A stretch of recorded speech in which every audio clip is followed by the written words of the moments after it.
We are back with another 2-box penny hunt, and I've got some more of those 2013 penny boxes from California.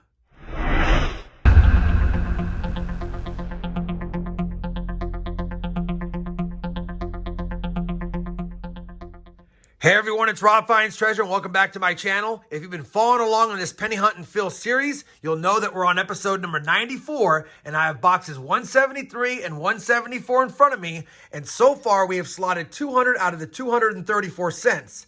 That being said, if you've watched the series from the beginning or even recently, you'll recollect that we did have 4 boxes from 2013 that a subscriber donated to me from when he went off to college and didn't finish hunting all the boxes he got as a project while in college. Now, we didn't have anything epic in those 4 boxes, and as a matter of fact, one of the boxes was short 6 rolls because of USPS mishandling the package. So he decided on this second batch to go ahead and add 6 more rolls to the hunt. That way we have a total of the 4 boxes from the very beginning, plus 4 more boxes for this next 2-part series. Now, I have 2 boxes here. I have 2 more boxes to hunt. These ones arrived in great condition. They're fully intact. We'll get to opening them in a second. And I think he even threw me a bone because one of the 6 replacement rolls does have a wheat cent ender, the only one that has an ender. So what I think we're going to do is we're going to open the 6 rolls first, see how many wheat cents we have. That will complete the other 4-box hunt, and then we'll get into the 2 boxes here.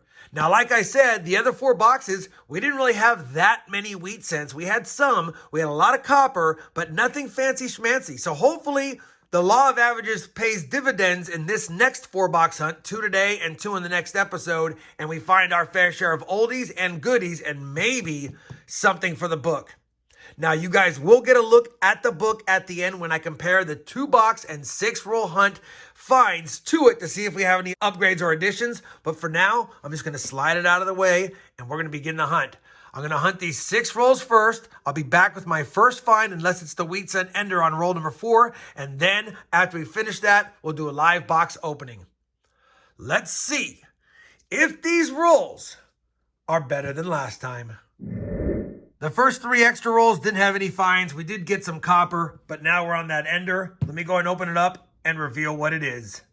That wheat cent ender is going to be a 1944 Philadelphia. Well, we finished that first little 6-roll hunt. We got the 44 wheat cent, we got 159, and a little bit of copper. Now that we've done that and completed the other 4-box hunt, technically, it's time to move on to this 2-box hunt. Like I said, these are from May 2013, both of them, and these ones have the stamp, and the other 2 boxes I have, one has a stamp and one doesn't. I only selected these 2 because they have the stamp, and I thought it'd be kind of cool to see what these boxes held, and they're probably from the same bank. Let's go ahead and crack open this first box of this 2-box hunt and see if we have any good enders on top. All right, I don't see any wheat cent enders, and I'll tell you, in those first 6 rolls, other than that one ender, there was really nothing to speak of, and that's kind of how these boxes have been. They've been heavier on copper because we have less zinc years being from 2013, but definitely not heavy on fines. All right, let's go ahead and start cracking into them, see if we can get some goodies other than copper. It'd be nice to get a good set of wheat cents and maybe out of the 100-roll hunt, something for the book.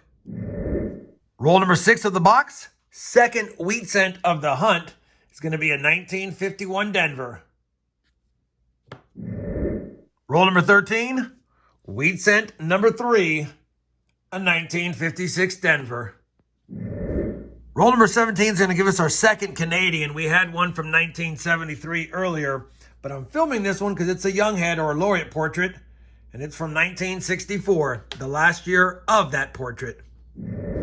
Well, we're on roll 34 and we're still stuck at those original 3 wheat cents that you saw me find. We have a couple of side finds and the copper's doing good, but I bring in because we have a counterstruck cent here, and it's going to be a 1974 Philly with a West Virginia state counterstrike on it.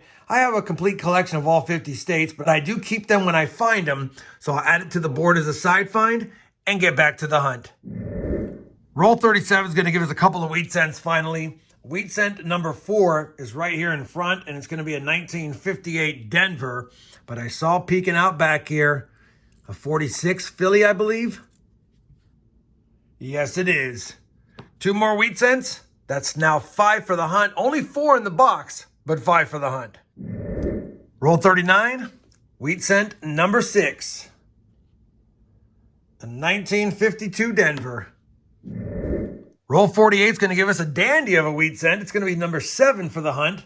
And it's a pretty nice 1956 Denver. And because it's so nice, we'll just check it for any of the RPMs that it could exhibit, which I do not see.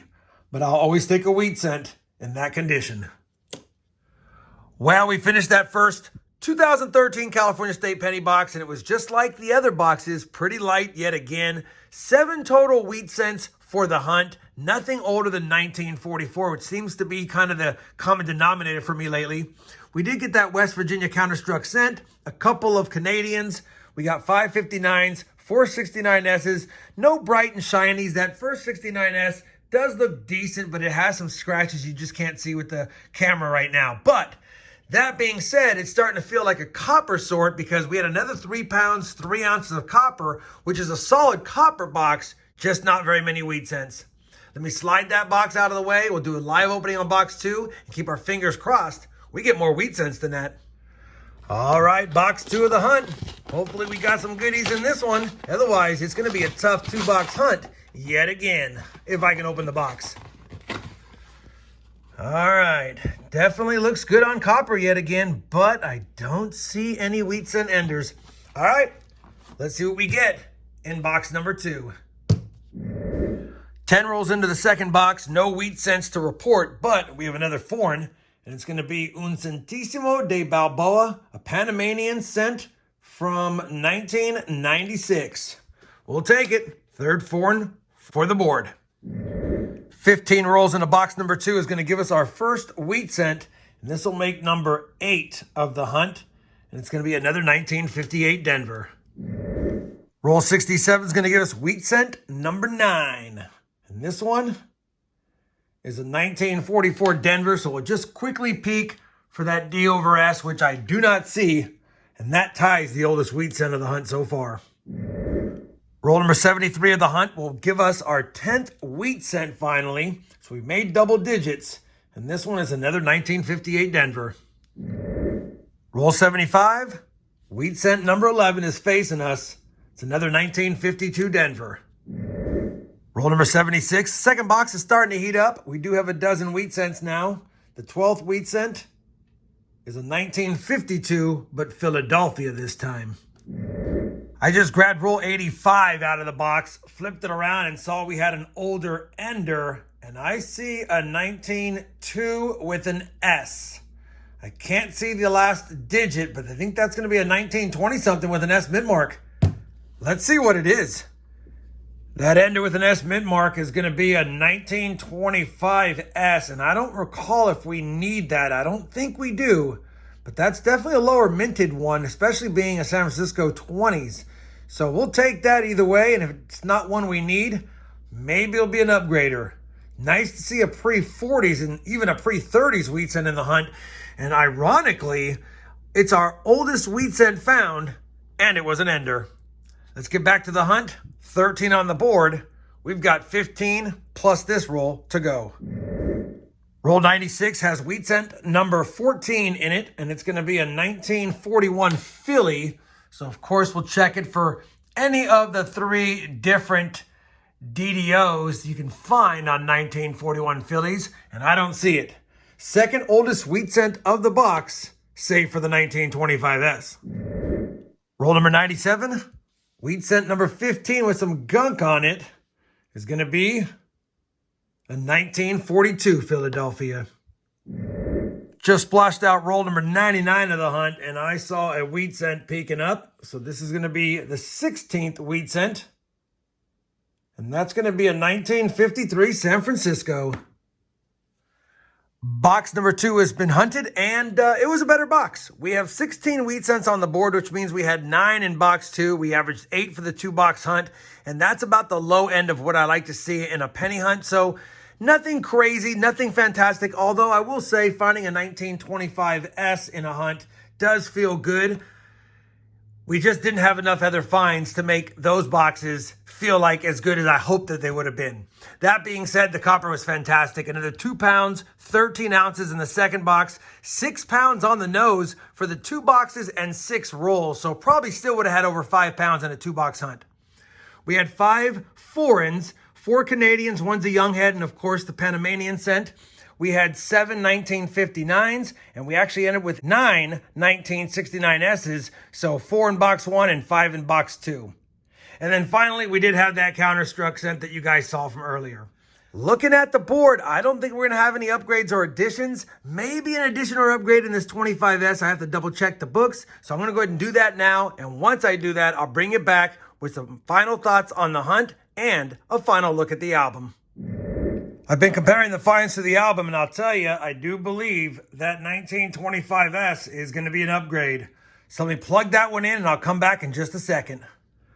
All right, we've compared the finds to the album, and as expected, no additions. We did plug in that 1925S for an upgrade, and I'll take that because seeing older wheat scents in the book that get upgraded is still a big win, especially if we're not going to slot any scents. Speaking of not slotting scents, we've now hunted 174 boxes and we're still stuck at 200 out of the 234 scents found. And I'm starting to feel like it's going to be tough to find any more scents for this book at the rate we've been finding them lately. That being said, we do have another 2-box hunt down the road of the other 2 boxes. Maybe there'll be another oldie. Maybe there'll be one that we need for the book. We'll keep our fingers crossed that that happens when we hunt them. If you guys enjoyed this 2-box penny hunt, I'd appreciate that thumbs up.